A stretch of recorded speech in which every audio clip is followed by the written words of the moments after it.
Amigos, it's time to place your bets at Jack Wagons. Brad the Big Noise Evans here on a solo mission edition of the Fade 5 podcast. Lundy sends his condolences. He got sucked into duties tied to his day job, so he's got to make that money, put a little food on the table, and of course, have enough bankroll to make his bets. But we march on. You want bets, you demand bets, and I give you bets, especially on a hashtag Tequila Thursday. Let's jump on board the Hong Kong Plus Boss, as we always do at the top of every Fade 5 episode. Of course, plus money is the name of thy game. And in this Commanders and Packers matchup, let's sprint out of the gates with Jayden Daniels in the race to 20 rush yards. Very attractive juice there at DraftKings Sportsbook at plus 230, and I think this is very much on the table. Of course, this could cash a number of different ways. A lot of most everybody's going to be betting on Josh Jacobs, but all I need is one flush out of the pocket, and Daniels has showcased those wheels. He could get this on a single carry. You look at what he has done in his short NFL career, a guy that's averaged over 16 yards per game in first quarter action, over 6 yards per carry as well. You have a very aggressive front, top 15 in pocket pressure rate after un game, that being the Green Bay Packers. Really going to dial up the heat probably around 20% of the time. And you know how Jayden Daniels plays. He reads, he reacts, and oftentimes he runs. I just need him to book it out of the box, be the first one in the game, no matter position, to reach 20 rush yards. He does that. I cash in at a cool plus 230 with that bet on the board. It's time to get after it with another edition of the Fade 5. All right, numero cinco here on the countdown. This one was downright delectable when I build it. Simple SGP. And again, there are a lot of people out there that just want the social media clicks and attention to build up that audience. Engagement farming at its finest. They're like, oh, yeah, I got this like 8-legger.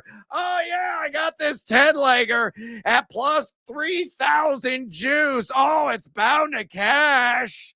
Yeah, they've probably done that thousands of times, lost a lot of moolah on the process. Maybe they cashed one ticket by pure happenstance, by pure luck. But we're trying to build a bankroll over long term, and a great way to play in the same game parlay market is to limit the legs. So we're going to go with a simple 2-legger here. Leg numero uno, Josh Jacobs, anytime touchdown.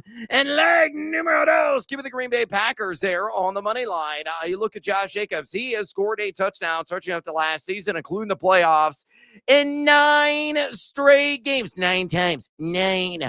A guy already had 5 red zone touches in week 1. Of course, he splashed 6 in that opening week matchup. He saw a monstrous 87% overall the opportunity share. There is nobody who's going to be sealing away carries for him. You know, maybe Jordan Love somehow, some way decides, hey, RPO, that's really going to fool him. I'll keep it and go ahead and trot in. Sorry, Josh, but the streak may end tonight as a result of that. I don't think that's going to be the case, as the backups are firmly entrenched as the RB2s. I remember last season, he was numero cinco in total red zone touches. And I know Washington is a top 10 rush defense, but it's only one game sample size. Remember, they were number 22 in rush EPAD a year ago. So Josh Jacobs, anytime touchdown, and let's correlate, synergize, and bring it all together. I think the Green Bay Packers also get the victory at Lambeau Field. Both those events occur.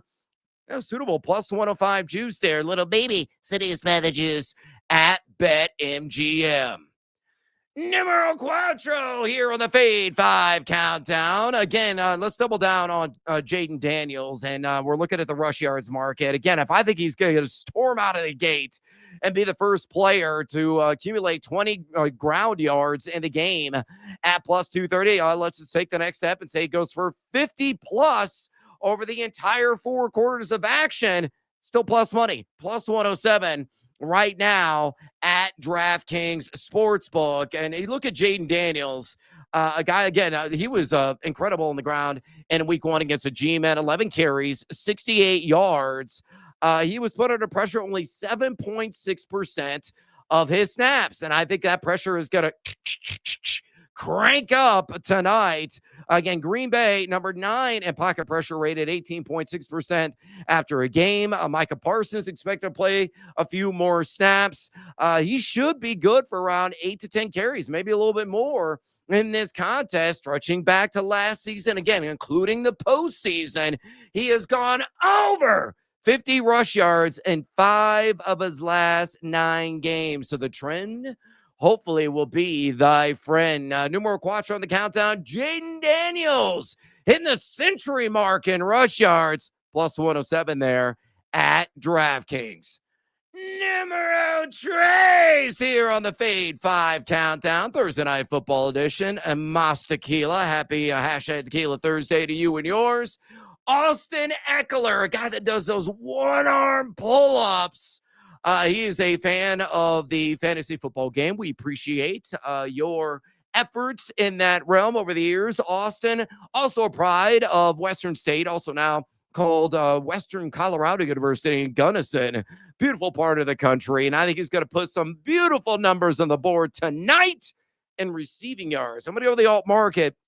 Now, the standard line, I immediately grabbed when it opened a couple of days ago at BetMGM at 19.5. Windmill, slam dunk, broke out. My little friend, Old Sledgy on the over on that immediately. That number is crept up. Last I saw BetMGM at tape time was around 22.5. But again, I'll go the alt market and we'll get some plus money on the board. I say he goes a little bit further. 25 or more receiving yards at plus 105 at BetMGM. More, baby. Seduced by the juice. And I'm ruling to eat those strained peas because I think he's going to get there, folks. Again, I think this game script is going to go negative at some point for the Washington Commanders. And the one thing about Austin Ekeler that I know, he is a very busy man when it comes to running routes. He ran 19 in week 1. That was 72.9% of his snaps played. He caught all 3 targets for 3 receptions for 31 yards. And if he could duplicate that effort, even shave off a few of those yards, and we're still cashing in, if he hits the 25. I think the key to this prop is going to be what he does in the first half. Now, Green Bay last week, very bizarre game against Detroit as a little nickel and dimer action was front and center for Jared Goff. He was a check down Charlie in that game to Jahmyr Gibbs, who had 10 catches for 31 yards, which was the lowest yardage output for a receiver in NFL history with 10 or more grabs. And Dave Montgomery was even busy as a pass catcher as well. Montgomery and Gibbs combined for 14 catches for 49 yards. So Ekeler, again, a guy, if he gets a couple of grabs in the first half, feeling really good about this. I also took the over, folks, on 3.5 receptions for him. Again, I'm assuming a negative game script. So if at any point the Commanders are scoreboard chasing there in the second half, he is going to dominate the snap share and will probably get a couple of those short field looks when the pressure starts to mount on Jayden Daniels, and assuming that Daniels doesn't take off most often in those situations. So again, numero tres on the Fade 5 Countdown today. Austin Ekeler, 25 or more receiving yards at plus 105 at BetMGM. Hey, you jackwagons, go to my site, thegamingjuice.com right now and sign up for a free account. I got all of my fantasy football content there, positional rankings for week 2. They've been live since Monday. I've already cranked out all my fantasy flames column material at quarterback, running back, wide receiver, and tight end. Top props is going to post sometime tomorrow. And also, I've got more Thursday Night Football prime time props action. So if you're somebody that is into the player props market, which is one of my specialties, and I absolutely love playing them, and whether or not you are a fantasy football fool like yours truly, I cover it all at thegamingjuice.com. I always public, always transparent, always available spreadsheet with all my actual plays, and I track them, very transparent. In real time, you can watch. I post some live bets there on occasion as well. You can access that for free on thegamingjuice.com. You can ask me a question as well, whether fantasy or betting related, and I will answer whenever convenient. So go to thegamingjuice.com. Click, converse, and cash. ... Maybe. All right, marching on here in the Fee 5 Countdown. Thursday Night Football, Commanders and Packers. I can't believe maybe doing this. It could be sacrilegious to many of you fantasy fans out there, but Ja'Cory Krosky Merritt is not going to pay the bills. See what I did there? I'm taking the under on 41.5 rush yards. And at a couple of shops, we've seen this start to tumble down the mountainside. I saw a BetMGM this morning. This number was 4 yards lower after it opened at 41.5, but it's still at tape time, 41.5 rush yards at ESPN. And I will pay the little heavier juice here at minus 120 on that under. Full-blown RBBC, folks. You are banking on him replicating what he did in week 1. Now, he absolutely smashed the over on this on his 10 rush attempts for the 82 yards, an impressive 4.70 yards after contact per attempt. That was top 10 among week 1 NFL running backs. But you got to give credit where credit is due. The Pack were ferocious defending the run, really plugging some gaps against one of the better run tandems in the league last week. That's Mandatory Montgomery, you jackals, and Jahmyr Gibbs, who a lot of people in their fantasy leagues took at number 1 overall, and understandably so. Gibbs only had 9 carries for 19. Montgomery only went for 11 for 25. Detroit, as a collective, averaged 2.1 yards per carry. Barf. Absolutely terrible. Krosky Merritt, everybody thinks he's a bee's knees right now, but still in a full-blown committee. Austin Ekeler outsnapped him by 11 snaps last week. I just don't see him doubling down on the success that he logged there in week 1. So put all together, I think he is going to get a giant slice of humble pie. I'm living the land down under on JCM, also known as Ja'Cory Krosky Merritt, also known as Bill, 41.5 rush yards at a minus 120 there at ESPN Bet. Put some damn respect on the Packers' run defense for the love of the gambling gods. Numero uno here on the Fave 5 Countdown on Thursday Night Football. It is a Deebo Samuel special, and we've seen this line fluctuate over the last about 48 hours. Originally, it opened at 3.5. I grabbed that immediately. I couldn't believe my eyes. It popped out of their sockets on the rush yards prop tied to Deebo Samuel. Then it climbed to 4.5. Then it went to 5.5. I saw it as high as 6.5 at a couple of different books. Now it is regressed a little bit. Still the best number in the business that I saw. BetMGM, a little bit heavier juice, but it is at 4.5 rush yards. And I'm taking the over at minus 135. Gladly slap the wallet on this bad boy. Certainly my top play here of TNF. Week 1, he had a carry. How many yards to go for? Yeah, that's right, 19. And again, anything that qualifies as a carry doesn't have to be a direct handoff. Could be a jet sweep. Could be a pass behind the line of scrimmage. And we know that Deebo Samuel is one of the best tackle breakers after the catch. It takes a zombie horde really to bring him down. Going back to week 1 of last year, he's gone over this number 10 times. And I realize Green Bay, yes, are number 5 in rush EPA defense after a game. Yes, they only give up 2.1 yards per carry to Detroit. But because they've done such a masterful job of bottling up traditional running backs, I think Dan Quinn and company are going to get creative here in the scheme to try to get Deebo Samuel into space. And again, exploit the Detroit Lions with his after-catch break tackle ability. So put all together, Deebo Samuel, make me some dollars, baby, on the over. 4.5 rush yards at a minus 135 there at BetMGM. My top play here of Thursday Night Football. But wait, there's more. The hashtag Team Huevos Parlay play of the day. Same gamer as always. We're going to tack on a leg compared to the one I gave earlier on in the show. We're going to do leg numero uno on the SGP. Jayden Daniels, 7 or more rush attempts. Leg numero dos, Josh Jacobs, 15 or more rush attempts. And leg numero tres, not Deebo the runner, but Deebo the pass catcher, 4 or more receptions. Uno, dos, and tres, mi amigos. That's plus 120 there at BetMGM. Oh, I actually correct myself at ESPN Bet, but I still love this no matter where you book it. Look at Jayden Daniels again, 11 rush attempts week one against the G-Man. I don't know if he's going to be that vigorous of workload, but again, going back to last season, including the playoffs, he has booked at least 7 rush attempts in 8 of his last 9 games. Again, that pocket pressure that's going to be exerted by Green Bay is going to flush him on some opportunistic runs. He'll probably have around 3 to 5 design runs as well.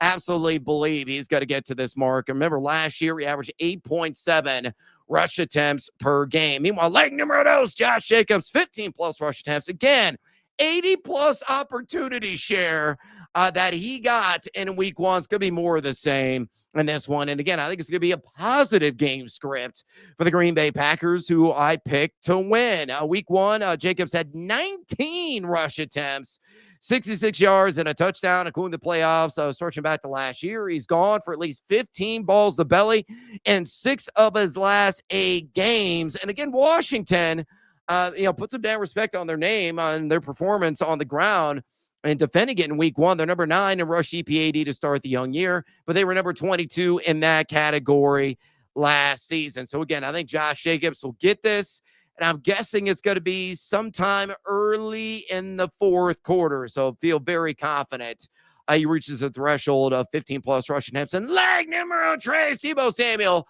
4+ receptions. Deebo had 10 targets and 7 grabs for 77 yards in week one. Folks, that was over 30% of the team's target share. Now, Terry McLaurin, shaking off the rust still, I think. I don't think he's going to be, a guy sitting in the back seat for much longer. And you've got other weapons, of course, Noah Brown, Zach Ertz, some of the guys here in that offense, Austin Ekeler there in the check down game. But Deebo can be used in a variety of ways.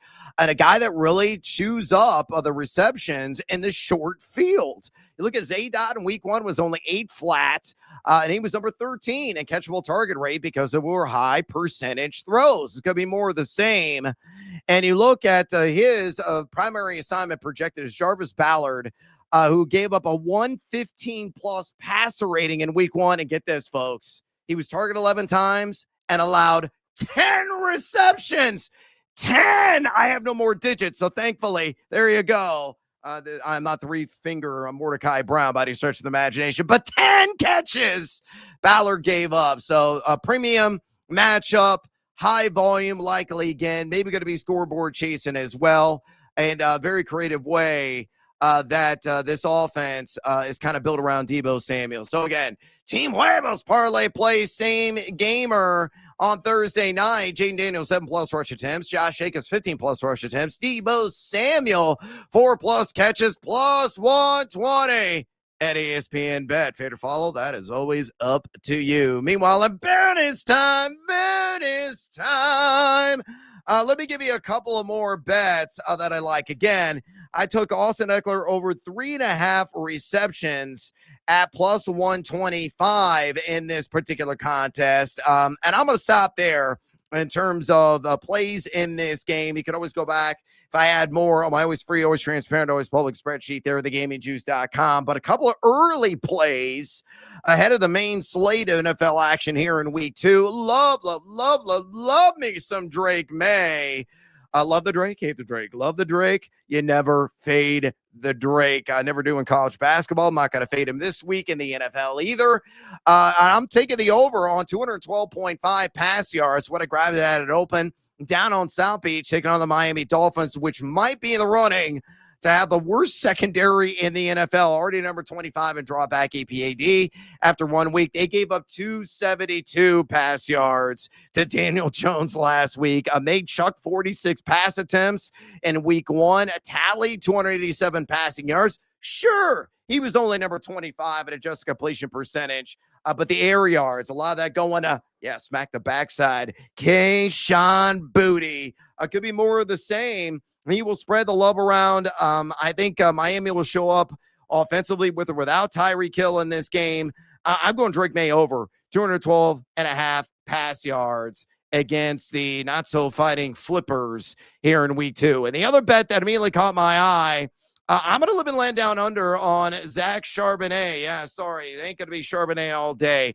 Full-blown committee, nearly a 50-50 split in snaps with Kenneth Walker the third, who a lot of people are already writing off. I wouldn't recommend doing that. I think this is going to be a hot hand situation in McDonald's offense. But, knowing that, I think this number is way too high. I think it really should be in the 30s in the grand scheme of things.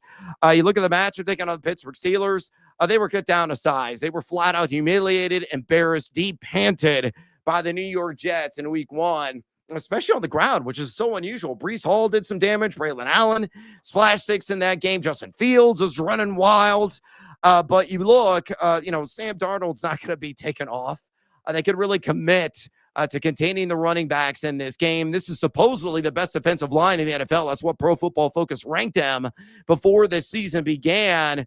And Charbonnet, he may get another dozen or so carries in this game, but the secondary analytics were not that great in week 1. And I think that really is a, telling part of the story. 2.42 yak per attempt, only forced a couple of missed tackles. I'm fading him all day. Zach Charbonnet under 46.5 rush yards. I have about 20 other plays already posted on my spreadsheet. Go to thegamingjuice.com right now and sign up for a free account and check that out along with all my other content. I am out of breath and I am out of time. Lundy's going to be back with me on tomorrow's episode, which will preview the entire slate and count down the Fade 5 of my favorite player props in week 2. Lundy then will decide a fade or follow. Until then, drop us a rating and or review at your convenience. Also, fade or follow us on the X or the Twitter. Lundy at Nate Lundy, myself at Noisy Huevos. Listen to BetMGM tonight from 7:11 p.m. Eastern Time, streams on the gamingjuice.com as well. Going to be doing some live bet sweats. Woo! Going to be pulling up in all the wrong places tonight. Firing off tickets in real time in Commanders and Packers. Going to be breaking down more fantasy football plays as well tonight. Going to be focused on running back, wide receivers, and tight ends. And we're taking some shots of tequila at plus money and previewing some more college football games. So get all that tonight, 7:11 p.m. Eastern on BetMGM tonight. You can stream it on thegamingjuice.com or listen on Odyssey stations nationwide or on iHeart stations as well across the country. All right, I got an exit stage left. Until next time, that's tomorrow. Fade or follow. That is up to you. Make some money and master tequila.